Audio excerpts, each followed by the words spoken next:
So the price of oil has been in the news a lot recently following the US's conflict with Iran. Now, we don't know how long this conflict is going to go on for. However, it is having a huge impact on oil prices. So at one point, oil had spiked all the way up to $115 per barrel. It then fell back down to 80. And now, at the time of recording, it's about 95. And so this elevated oil price can have a huge impact on both the US and the global economy. And that's what I'm going to talk about in this video. I'm going to go over 5 ways that oil price impacts the economy around us. So this isn't even one of the ways, but this is sort of the main mechanism of how oil makes its impact. And that is with its relationship with inflation. In this chart, which I've used before, we're looking at the relationship between oil prices and US CPI. Now, you might look at the CPI basket and say energy prices aren't a huge component of that. So why does it have this really tight relationship? And that's because of the volatility of oil. So a lot of the prices in CPI are relatively stable. Oil and energy prices, on the other hand, tend to be far more volatile. And so that's why you see the huge impact that changes in the price of oil have on CPI. You can see this relationship goes back decades. So we start the long chart here in the year 2000. Obviously, COVID, sort of the year over year numbers get a little wonky and messed up. So what we did, we zoomed in with this clip chart here on the right, and you can see that this relationship is in fact intact. Now, you can see the chart here for yourself. This is not me making a future prediction on what's going to happen. We have no idea where oil is going to end up, how long this conflict is going to go on for. However, based on this traditional relationship, if the oil price were to stay elevated for a period of time, we would expect that inflation, in this case US CPI, headline inflation, would start to tick up. And now with US midterms sort of right around the corner, we're getting closer and closer. I don't think this administration is necessarily looking for increases in prices as we sort of get into a campaigning season. So through this impact via inflation, it has an impact on economic growth. So we're going to focus here on the right side of this cycle. Um, Obviously, it swings all the way around, but higher inflation is where we're looking at right now. So commodity prices, oil prices, energy prices, etc., typically soar following a trough in the business cycle or geopolitical conflicts, geopolitical events. And that's what we're seeing right now. So geopolitical events can lead to this higher inflation. It's not necessarily the natural ebb and flow of the business cycle.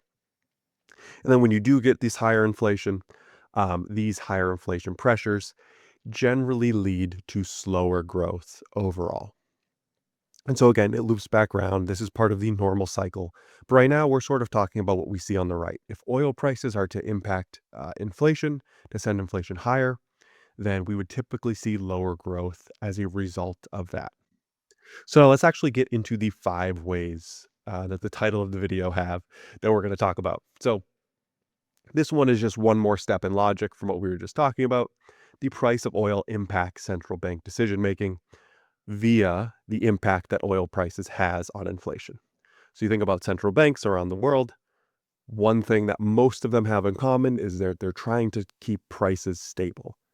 They're trying to control inflation. So generally, higher oil prices lead to inflation. Inflation leads to central bank tightening and vice versa. So when prices are lower, inflation is less of a concern, and you have more central banks around the world easing policy. That's why you see this positive relationship here. On the y-axis, you have the central bank diffusion index. So at the top, that's when more banks are tightening. At the bottom, that's when more banks are easing at a given time. And then on the x-axis, you have the year-to-year change in oil prices. So you can see this positive relationship here. When oil prices are rising, the more they're rising, the more likely it is that central banks around the world will be tightening, and vice versa. When the oil price is falling or growing somewhat slowly, you see that more banks will actually be easing. So oil prices have a direct impact on central bank decision making. The price of oil also impacts stock market performance. There's a lot going on this page. I think I'm going to have to make my face here really small. But we went back and looked at previous periods where oil spiked over 100% in a short period of time. And so we see here, we're starting the top left. So in 1987, oil jumped up 100%, and that was followed by a 33% correction in the S&P 500.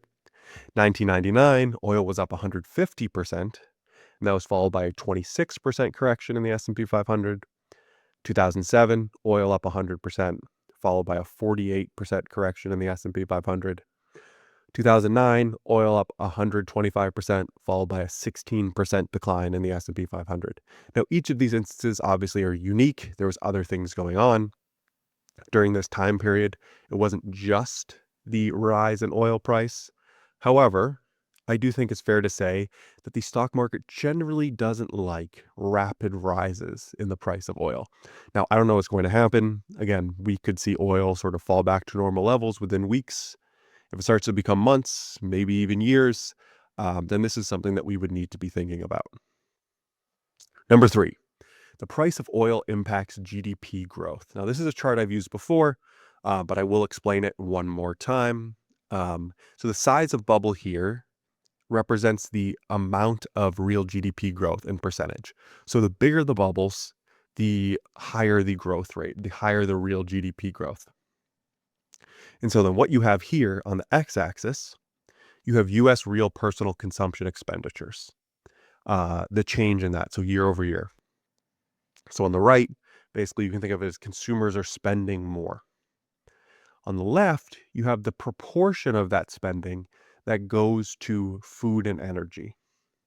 So on the higher end of the chart, more of that personal consumption spending is going to food and energy. On the bottom parts of the chart, less of that percentage is going to food and energy. And what you see is that when consumers can spend money on things that are not food and energy costs, GDP growth tends to be higher. You see the smaller bubbles in the top left where they're spending less and more of that spending is going to food and energy. So now obviously, take that one step further. If oil prices are high, more money needs to be spent on food and energy. Then you're going to find yourself more in the upper ends and potentially to the left in this chart.